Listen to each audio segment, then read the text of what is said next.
चलिए आज की वीडियो में हम बात करते हैं ब्लिट्जक्रीग के बारे में। ब्लिट्जक्रीग एक ऐसी वॉर स्ट्रैटेजी का नाम है जो सेकेंड वर्ल्ड वॉर में जर्मनी ने अपने आसपास के देशों पर लगाई थी और कमाल तरीके से लगाई थी। मतलब बहुत तेज अटैक और बहुत तेज विक्ट्री। तो अगर इसकी बात की जाए, इसके बारे में सोचा जाए तो ये ओवरऑल ब्लिट्जक्रीग एक ऐसी स्ट्रैटेजी लगती है कि कभी फेल ही नहीं हो सकती। मतलब इतनी कमाल की स्ट्रैटेजी है कि किसी को भी अगर किसी देश को हराना है, किसी भी दुश्मन को हराना है, तो blitzkrieg is the way to go. But इतना क्या खास बात थी स्ट्रैटेजी में, क्यों ये इतनी बड़ी बन गई सेकेंड वर्ल्ड वॉर के दौरान? इसका सिंपल प्रिंसिपल ये था कि ये तीन तरह से अटैक होता था। सबसे पहले बहुत तेज फोर्स में लुफ्तवाफे ऊपर से अटैक करती थी कोई टारगेट्स पे, यानी उनकी एयरफोर्स। उसके बाद नीचे से पैंजर डिवीजन यानी कि टैंक्स चलेंगे और उन टारगेट्स को डिस्ट्रॉय करेंगे, और लास्ट में इन्फेंट्री आएगी और जितना बचा कुछ रेजिस्टेंस है उसको वो क्लियर करते थे। और ये अटैक बहुत बड़े फ्रंट पे नहीं होता था। मतलब अगर एक लंबा सा फ्रंट है आपका दुश्मन का, तो किसी छोटी जगह को चुन के जहां पे उनका जो डिफेंस है वो वीकेस्ट है, उस जगह पे बहुत तेजी से अटैक, और उसको वो जो जहां वीक है डिफेंस, वहां पे आप अटैक करोगे तो डिफेंस जब टूट जाएगा तो वहां घुस के फिर पीछे एनिमी के रियर तक जाके आपको एनिमी में पूरा कंफ्यूजन फैलाना है। ये इसका बेसिक प्रिंसिपल था। परंतु अगर ये स्ट्रैटेजी इतनी ज्यादा कामगार थी, इतनी इफेक्टिव थी, तो क्यों ना जर्मनी ने इसको पूरे सेकेंड वर्ल्ड वॉर में यूज करके लास्ट में जीत क्यों नहीं गए वो लोग? अगर जब सब कुछ सही हो रहा था तो फाइनली जर्मनी की हार क्यों गई? क्यों ये ब्लिट्जक्रीग की स्ट्रैटेजी को लगातार लगा के जीत नहीं पाए? इसी के बारे में आज की वीडियो में बात करेंगे। कहानी शुरू होती है फर्स्ट वर्ल्ड वॉर में। फर्स्ट वर्ल्ड वॉर में क्या हुआ था, वेस्टर्न फ्रंट पे अगर आप सोचें तो यहां से फ्रांस और यहां से जर्मनी, जब ये लोग अटैक कर एक दूसरे से लड़ाई कर रहे थे, तो फ्रांस में आके जर्मनी का जो एडवांस है वो रुक गया था बैटल ऑफ द मान के बाद। और मान के ऊपर मैंने एक अलग से वीडियो बनाया है, उसका लिंक डिस्क्रिप्शन में डाल दूंगा मैं। मान में जब आके रुक गए जर्मन फोर्सेस, तो उनके बाद उन्होंने वहां पे ट्रेंचेस खोद लिए, यानी गड्ढे खोद के उसके अंदर बैठ गए। और यहाँ पे फ्रांस के लोग भी गड्ढे खोद के वहां बैठ गए, और फिर ये दोनों साइड गड्ढे खोद के बैठी हुई और आमने सामने लड़ाई करती थी। बट इससे हुआ क्या कि पहले उनको लग रहा था कि ठीक है, हम टेम्परेरी गड्ढे खोद के बैठे हुए, ट्रेंचेस खोद के, और थोड़ा थोड़ा करके हम आगे बढ़ते रहेंगे।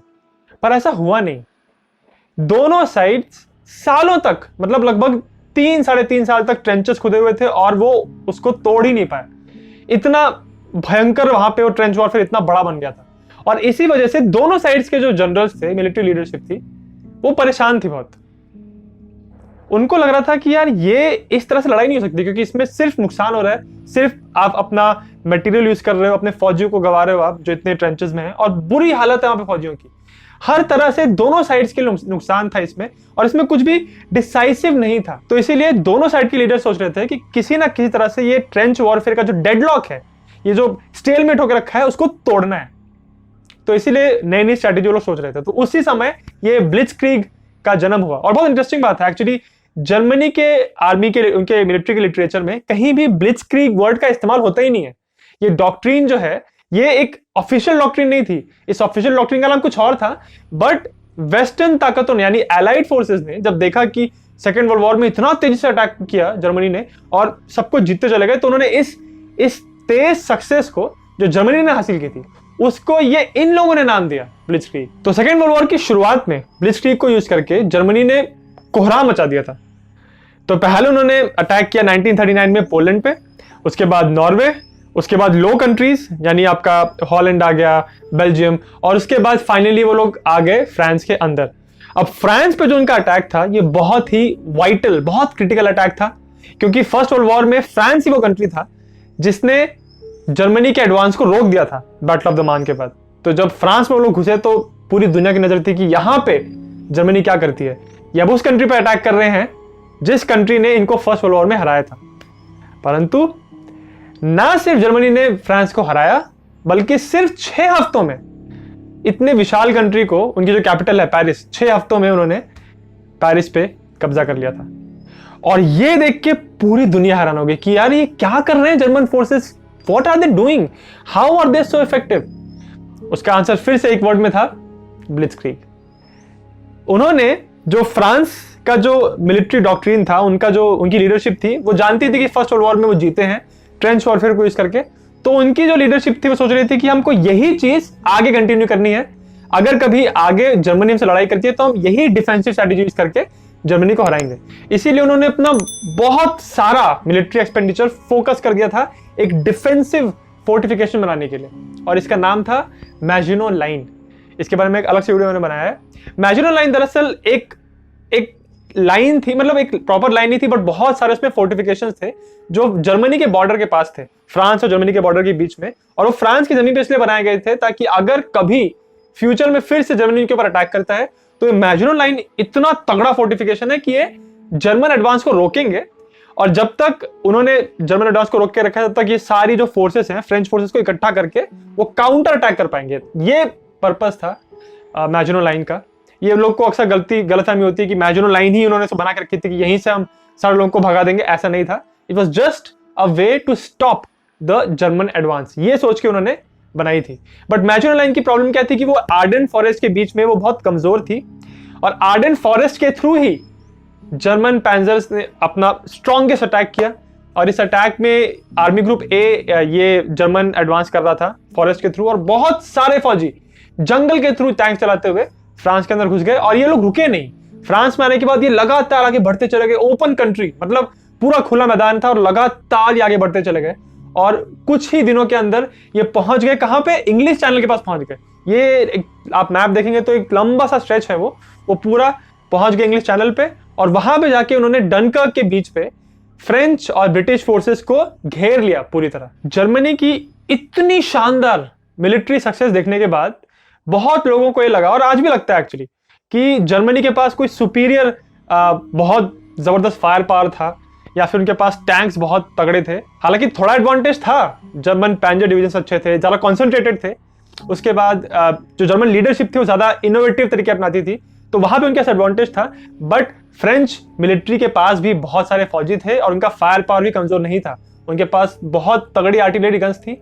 बट अल्टीमेटली हुआ क्या, ये सारा जो इनके पास सामान था फ्रेंच लीडरशिप के पास, उन्होंने इफेक्टिवली यूज ही नहीं किया। वो हो कुछ इस तरह से रहा था कि मान लीजिए कि जर्मन फोर्सेस की न्यूज मिली कि वो जर्मन फोर्सेस सुबह 10 बजे पॉइंट ए तक पहुंच चुके हैं। ये जब फ्रांस के लीडरशिप को मिली न्यूज, तो वो इसको प्रोसेस कर रहे इंफॉर्मेशन को, जब तक एक्शन लेने गए तब तक पता चला कि अरे 12 बज चुके हैं, वो और आगे निकल चुके हैं। तो ये जो बार बार ऐसा हो रहा था ना, तो इससे फ्रेंच लीडरशिप पूरी तरह सकपका गई थी। मतलब बहुत सारे सीनियर ऑफिसर्स तो ऐसे थे जो ऑर्डर्स ही नहीं दे पा रहे थे कि करना क्या है। तो इसीलिए हालांकि फ्रेंच लोगों के पास अच्छी मिलिट्री थी, बहुत सारे फौजी थे, और उनका फायर पावर उतना वीक नहीं था, परंतु उनकी जो लीडरशिप थी वो बहुत उस टाइम कमजोर पड़ गई जर्मनी के एडवांस के सामने। अगर इसी सारे मटेरियल को यूज करके, इतने रिसोर्सेज को यूज करके भी वो ढंग से डिसीजन बना पाते, तो शायद वो लोग जर्मनी को रोक पाते और उनको एक्चुअली भगा भी पाते वापस।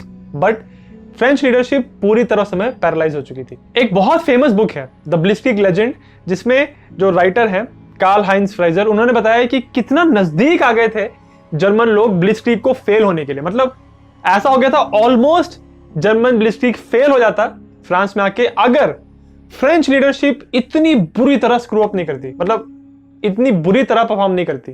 तो एक्चुअली ब्लिट्जक्रीग ऐसा नहीं था कि बस वो हाँ सक्सेस ही मिलेगा, उनको हमेशा इफेक्टिव है, ऐसा नहीं था। और वो फेल हो जाते अगर फ्रेंच लीडरशिप थोड़ा और इनिशिएटिव दिखाती, थोड़ा और एक्टिविटी, थोड़ा और एक्शन दिखाते।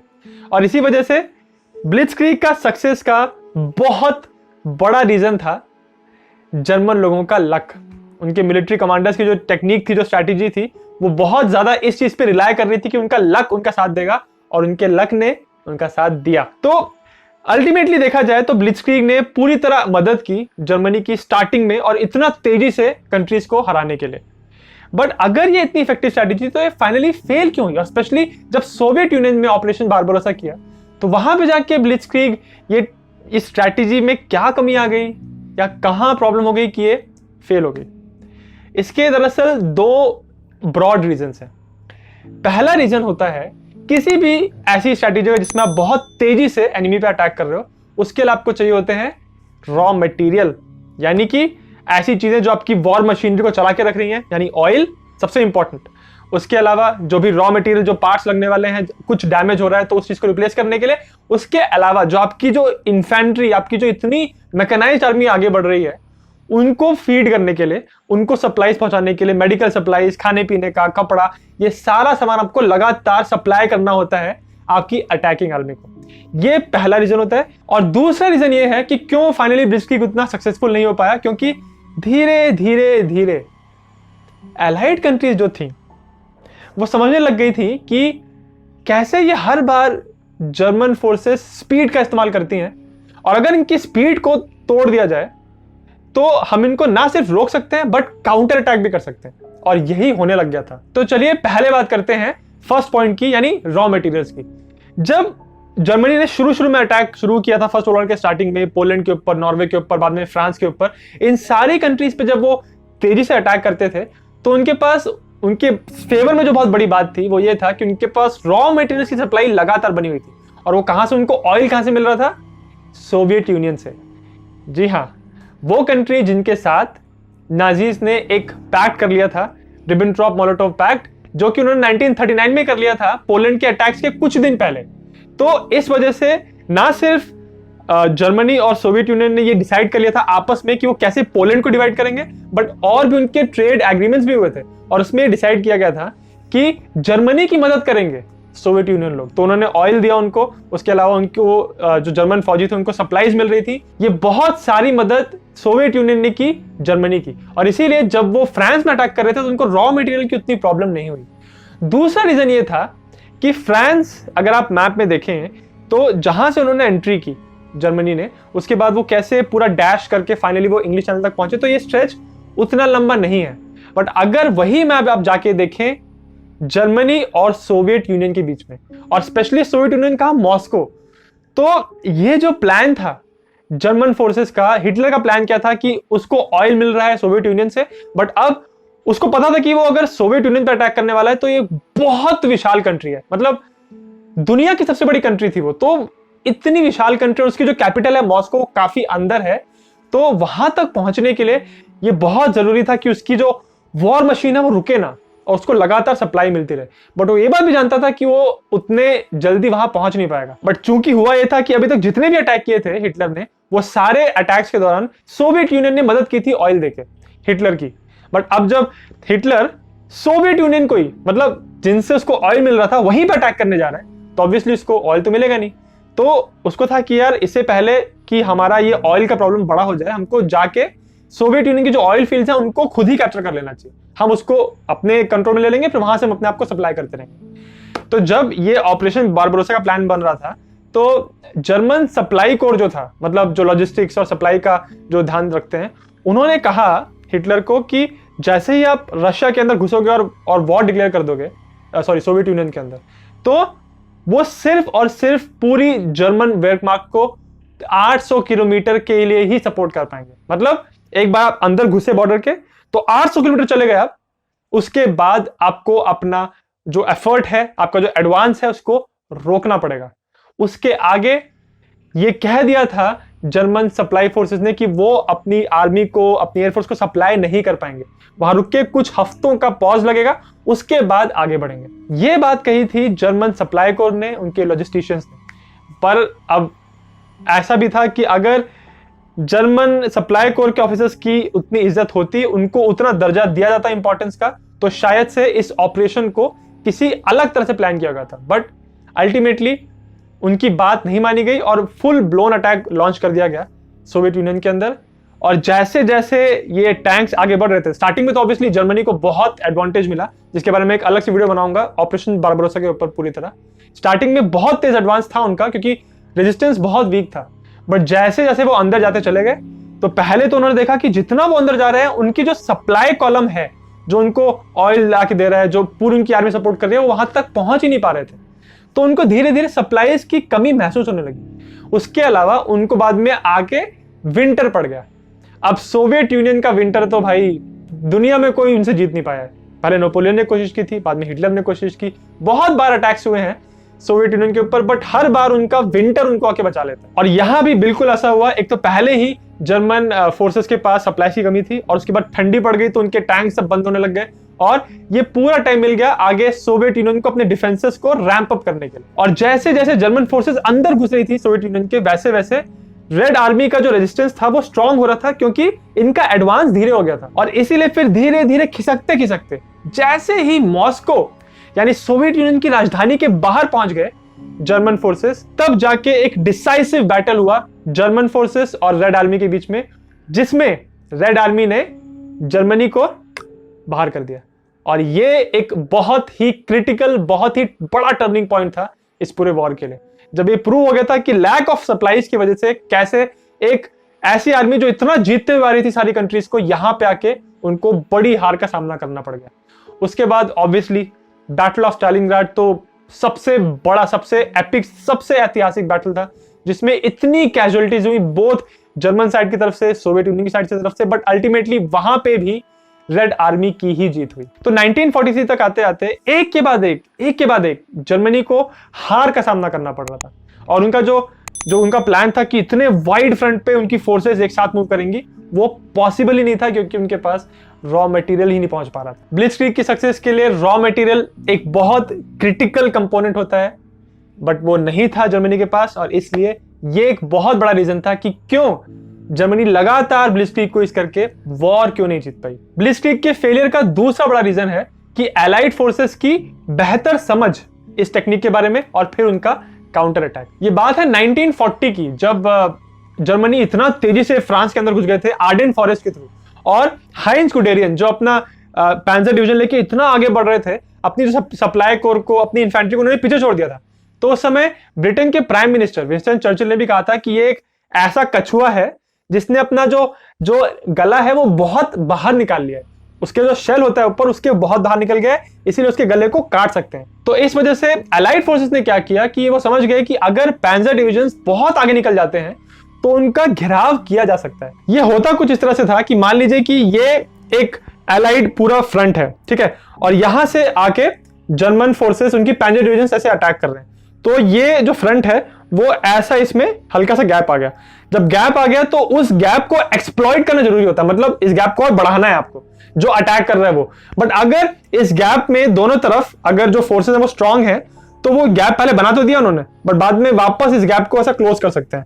जो आगे पैंजर डिविजन्स घुस गए हैं वो उनको पूरी तरह घेर सकते हैं, और इस तरह से पैंजर डिविजन्स अलग और उनकी सप्लाई कोर अलग हो जाएगी, और ये ब्लिट्जक्रीग का जो तेज मूविंग अटैक है वो फेल हो जाएगा। और इसी टेक्निक को बहुत अच्छी तरह से आगे आने वाले सालों में एलाइड फोर्सेस ने यूज किया। दूसरा जो बहुत बड़ा एडवांटेज था एलाइड फोर्सेस के पास, वो ये था कि उन्होंने आने वाले सालों में जो जर्मन जो मैसेजिंग हो रही थी, जो कम्युनिकेशन हो रहा था, उसको उन्होंने पूरी तरह क्रैक कर लिया था। वो इंटरसेप्ट करते थे, उसके बाद उन कोडेड मैसेजेस को डीकोड करते थे, क्योंकि एनिग्मा को उन्होंने क्रैक कर लिया था और इसके बारे में जर्मनी को पता ही नहीं था। तो वो वही एनिग्मा मशीन को यूज करके बार बार कोड को, अपना मैसेज को कोड करते थे और आगे ट्रांसमिट करते थे।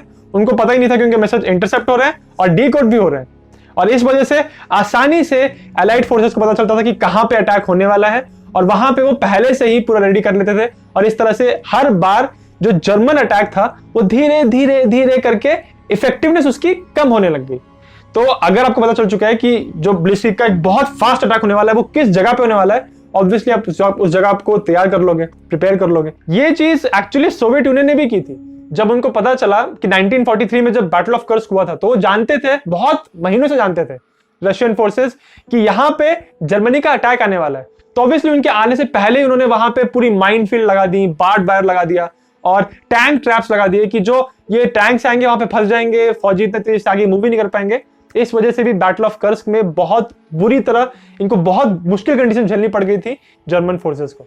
तो इस तरह से अपनी टेक्नोलॉजी को यूज करके, मैसेजेस को डिक्रिप्ट करके, और ये जो टिपिकल स्ट्रैटेजी होती है कि जहां पे उन्होंने अटैक किया है उसको बहुत रीइंफोर्स कर दिया जाए, ये सारी टेक्निक्स को यूज करके फाइनली एलाइड फोर्सेस ने ब्लिट्जक्रीग को काउंटर करना स्टार्ट कर दिया था। तो इस तरह यही दो मेन कारण थे जिसकी वजह से जर्मनी ने, जिसने इतने इफेक्टिवली ब्लिट्जक्रीग को स्टार्ट में यूज किया था, उसी टेक्निक को यूज कर करके वो वॉर जीत नहीं पाए।